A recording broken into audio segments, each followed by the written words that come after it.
வணக்கம் நண்பர்களே, இன்றைக்கி நம்ம கேரளாவிலேருந்து தான் ஒரு ரெசிபி பண்ண போகிறோம். இந்த ரெசிபியோட பேர் பழம் நுறுக்கு. சின்ன குழந்தையிலேருந்து வயசானவங்க வரைக்கும் ரொம்ப பிடிக்கிற மாதிரி ஒரு ரெசிபி தான். கண்டிப்பாக தேவையான பொருட்கள் என்னென்னு பார்த்துடலாம். நேந்திரம் பழம் பழுத்தது, நெய், கேஷ்நட்டும் கிஸ்மிஸும், துருவின தேங்காய், சர்க்கரை, ஏலக்காய். ஏலக்காய் வந்து சின்னதாக பவுடர் பண்ணி நம்ம வச்சுப்போம்.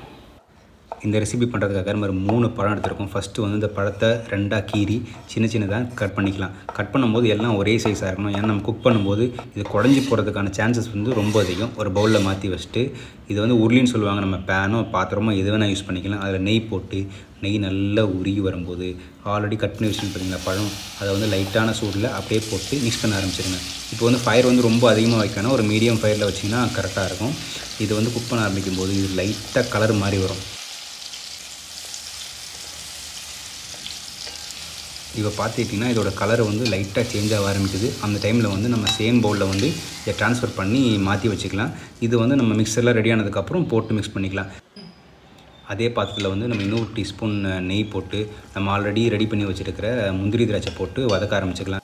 இந்த முந்திரி திராட்சை வந்து நம்ம பொன்னிறமாக வதங்குற வரைக்கும் வறுக்க போகிறோம். நம்ம இப்போ பார்த்திங்கன்னா திராட்சை வந்து லைட்டாக ரவுண்டாக வந்து அப்படியே வெடிக்க ஆரம்பிக்குது. இந்த டைமில் தான் நம்ம வந்து ஆல்ரெடி துருவி வச்சுருக்கோம் பார்த்திங்களா தேங்காய், அரைமுடி தேங்காய் துருவி வச்சுருக்கோம். அந்த அரைமுடி தேங்காய் அதில் போட்டு நல்லா மிக்ஸ் பண்ணணும். இந்த டைமில் உங்கள் ஃபயரை வந்து ரொம்ப சிம்மரில் வச்சுங்க. சூடு அதிகமாக ஆகவே கூடாது. காரணம் என்னென்னா, சூடாச்சுன்னா தேங்காயிலேருந்து எண்ணெய் வெளியே வந்துடும், இல்லைன்னா தேங்காயோட கலர் மாறிடும். இது வந்து இந்த ரெசிபியோட எண்ட் ப்ராடக்டை வந்து அஃபெக்ட் பண்ணும். அதனால் மீடியம் ஃபயரில் குக் பண்ணுங்கள். நம்ம துருவி போட்ட தேங்காய் வந்து நல்லா குக்காகி வந்திருக்கு. இதில் வந்து 1½ டேபிள் ஸ்பூன் சக்கரை தாங்க போடுறேன். உங்களுக்கு வேணால் நீங்கள் அதிகமாக போட்டுக்கலாம், இல்லைனா நாட்டு சக்கரை போட்டுக்கலாம், இல்லைன்னா அச்சு வெல்லம் வந்து கிரேட் பண்ணி போட்டுக்கலாம். உங்களுக்கு எது பிடிக்குமோ அதை போட்டு நம்ம ஸ்வீட்னஸுக்கு ஏற்ற மாதிரி போட்டுக்கலாம். நல்லா மிக்ஸ் ஆகி வரணும். இது வந்து சுகர் வந்து கொஞ்சம் கொஞ்சமாக மெல்ட் ஆக ஆரம்பிக்கும். அந்த டைமில் ஆல்ரெடி நம்ம பொடிச்சு வச்சுருக்கிற ஏலக்காய் பொடியை வந்து அதில் தூவி விட்டிங்கன்னா நல்ல மணமாக இருக்குங்க. இந்த ஏலக்காய் பொடி தூவி விட்டதுக்கப்புறம் இந்த கோகோனட் மிக்ஸை வந்து நல்லா மிக்ஸ் பண்ணி விட்டுங்க.